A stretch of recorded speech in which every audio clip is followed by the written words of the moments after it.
Assalamualaikum warahmatullahi wabarakatuh. Sebelumnya saya akan memperkenalkan diri terlebih dahulu. Nama saya Vira Aulia dengan NPM A1A019031 dari kelas 3A Prodi Pendidikan Bahasa Indonesia. Di sini saya akan menyajikan materi mengenai prosa. Sebelumnya, apa kalian sudah tahu apa itu prosa? Atau kalian pernah membaca atau sekedar mendengarnya?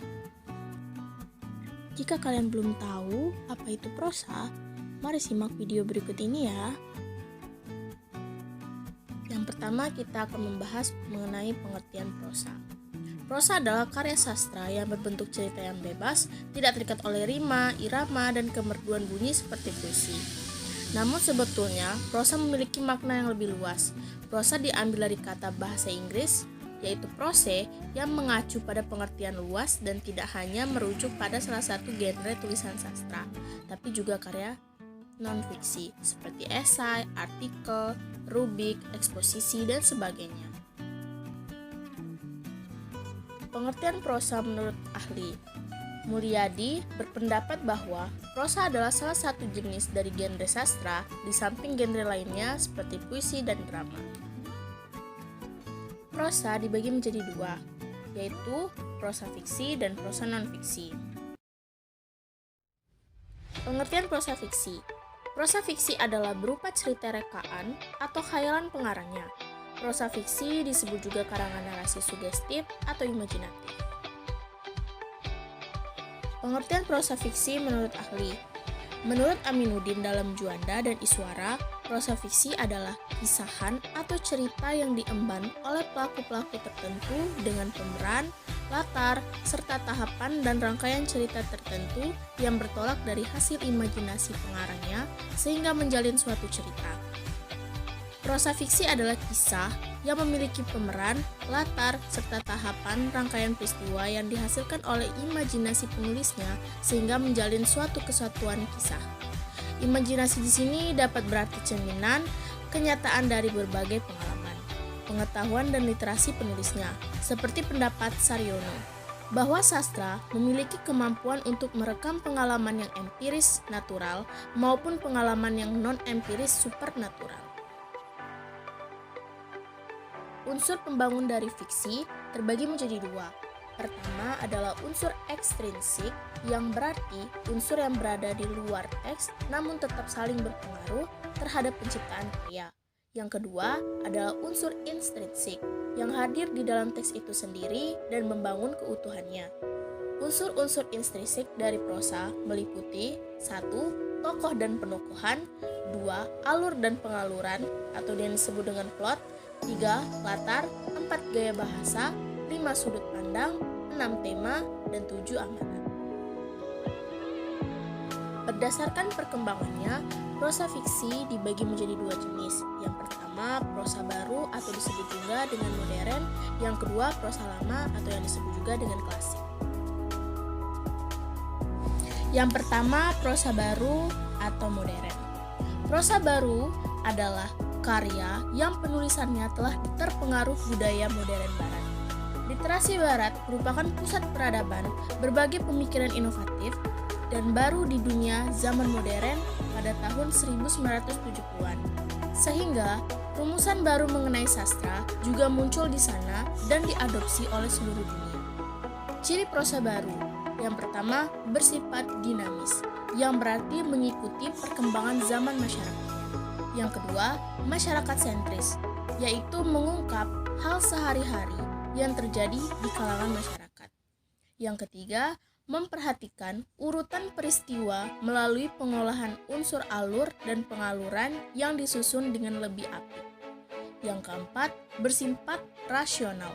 Meskipun terkadang hasil meminjam mite dan legenda tertentu tetap dibedah secara logis.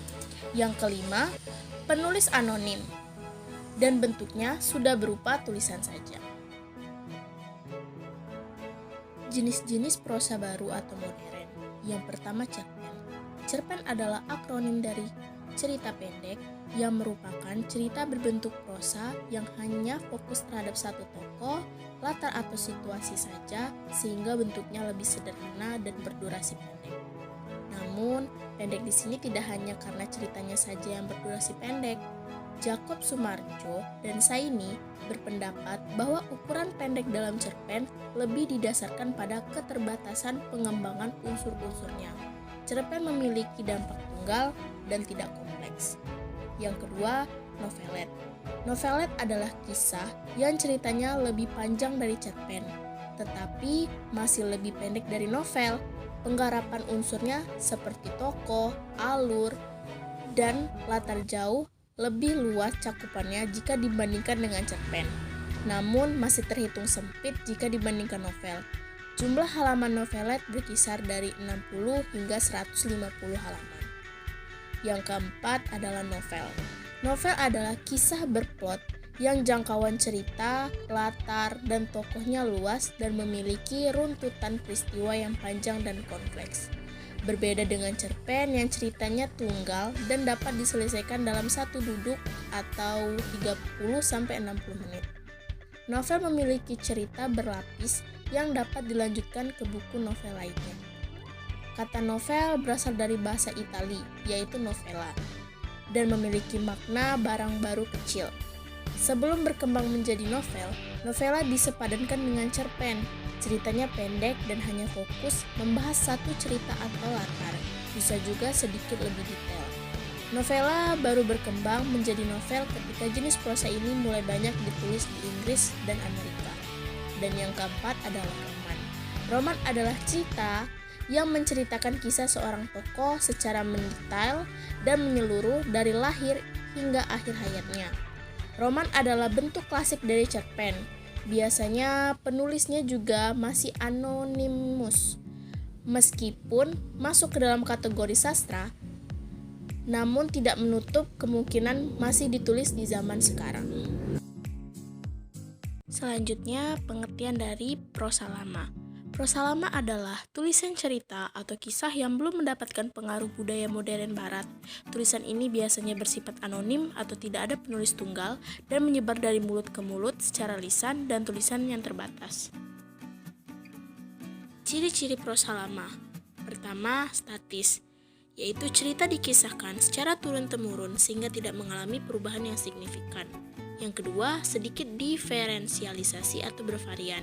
Suatu legenda bisa jadi masih yang itu-itu saja atau hanya mengalami sedikit perubahan di suatu daerah.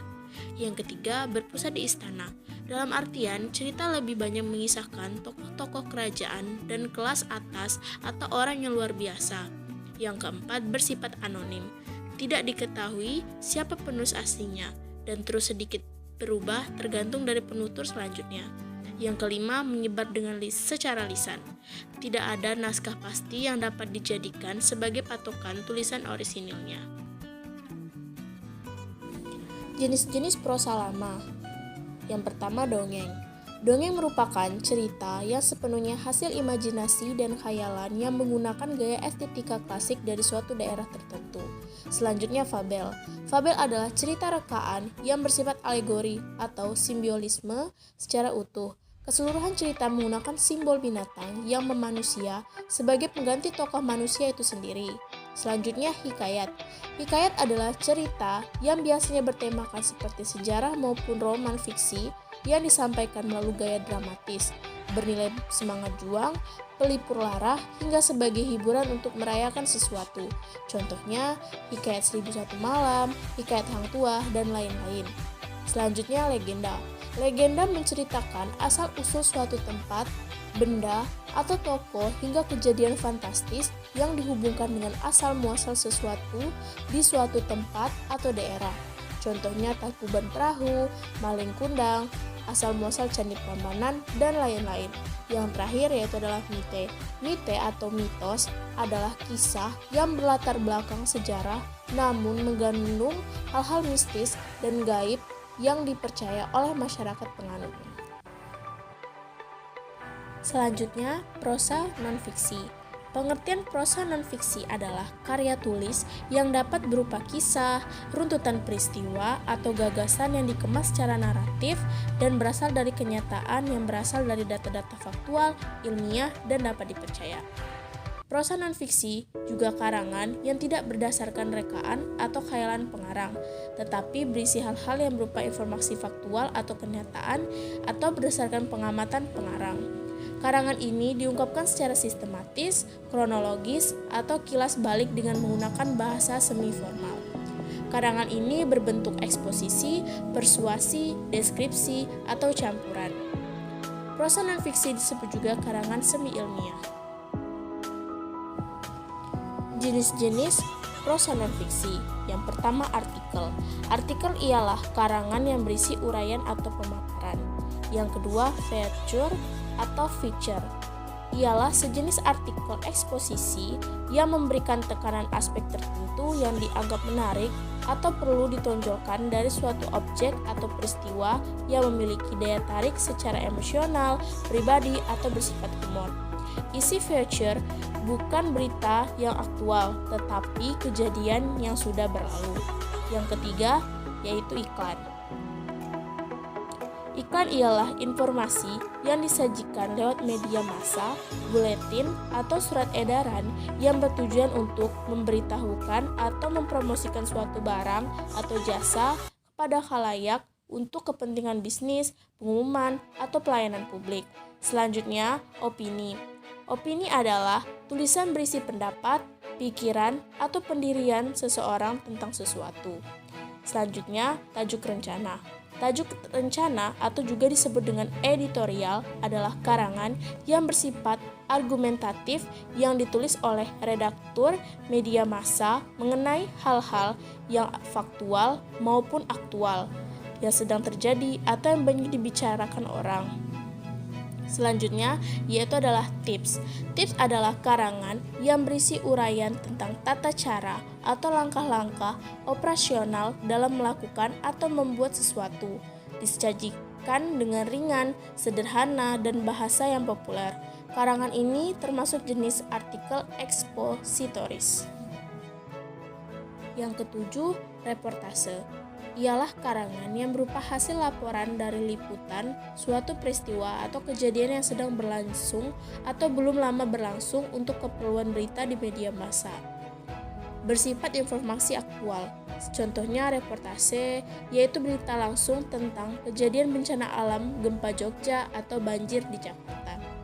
Yang kedelapan, biografi. Biografi adalah kisah atau riwayat kehidupan seorang tokoh yang ditulis oleh orang lain.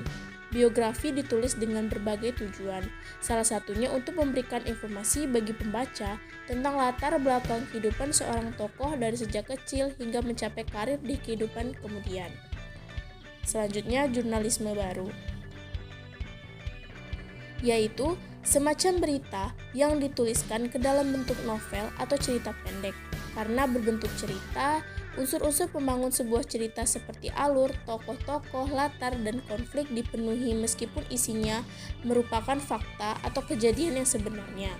Yang terakhir, pidato atau khotbah.